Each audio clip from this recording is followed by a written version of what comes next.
Chers amis, bonjour. Nous entrons en carême. Il y a un an, c'était pour la première fois l'expérience du confinement. Et pour beaucoup d'entre nous, l'impression est grande que le carême de l'an passé ne s'est jamais vraiment terminé.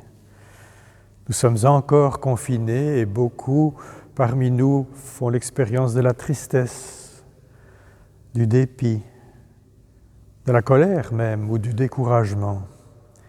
Mais les paroles de l'apôtre Paul nous mettent au défi.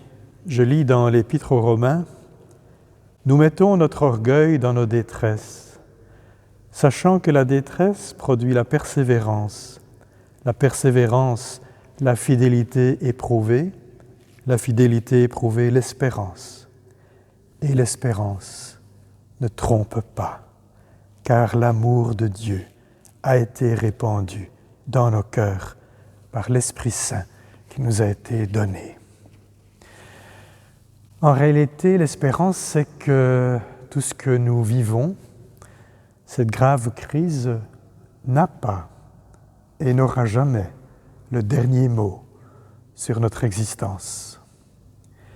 Pour que cette espérance habite vraiment nos cœurs, nous sommes invités à prendre ce long chemin de conversion du carême.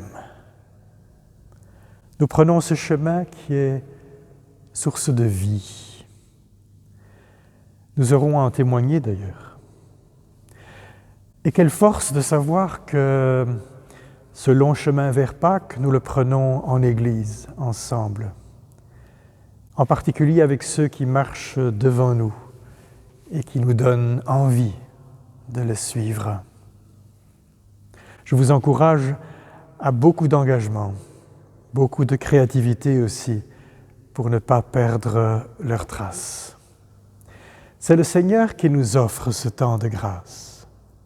Il veut que nous nous libérions de nos égoïsmes et qu'en travaillant à ce monde qui passe, nous nous attachions surtout aux choses qui ne passent pas, comme nous le dit la liturgie du carême. Aujourd'hui, écouterez-vous sa parole. Ne fermez pas votre cœur, comme nous y invite le psalmiste. La parole de Dieu nous accompagnera au quotidien.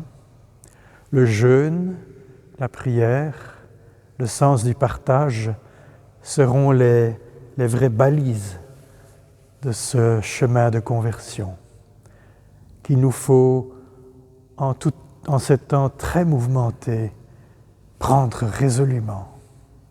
C'est un risque, mais nous avons à prendre ce chemin et à le trouver. Le poète espagnol Machado disait « Caminante, no hay camino, se hace el camino al andar ». Pèlerin, il n'y a pas de chemin. Le chemin se fait en marchant. L'Église de Bruxelles et votre communauté locale sont à votre service pour faire ce chemin ensemble vers Pâques. Chers amis, votre courage et votre confiance m'impressionnent et votre foi nourrit la mienne. Alors bonne marche vers Pâques, en profonde communion avec vous, en Christ, bien fraternellement.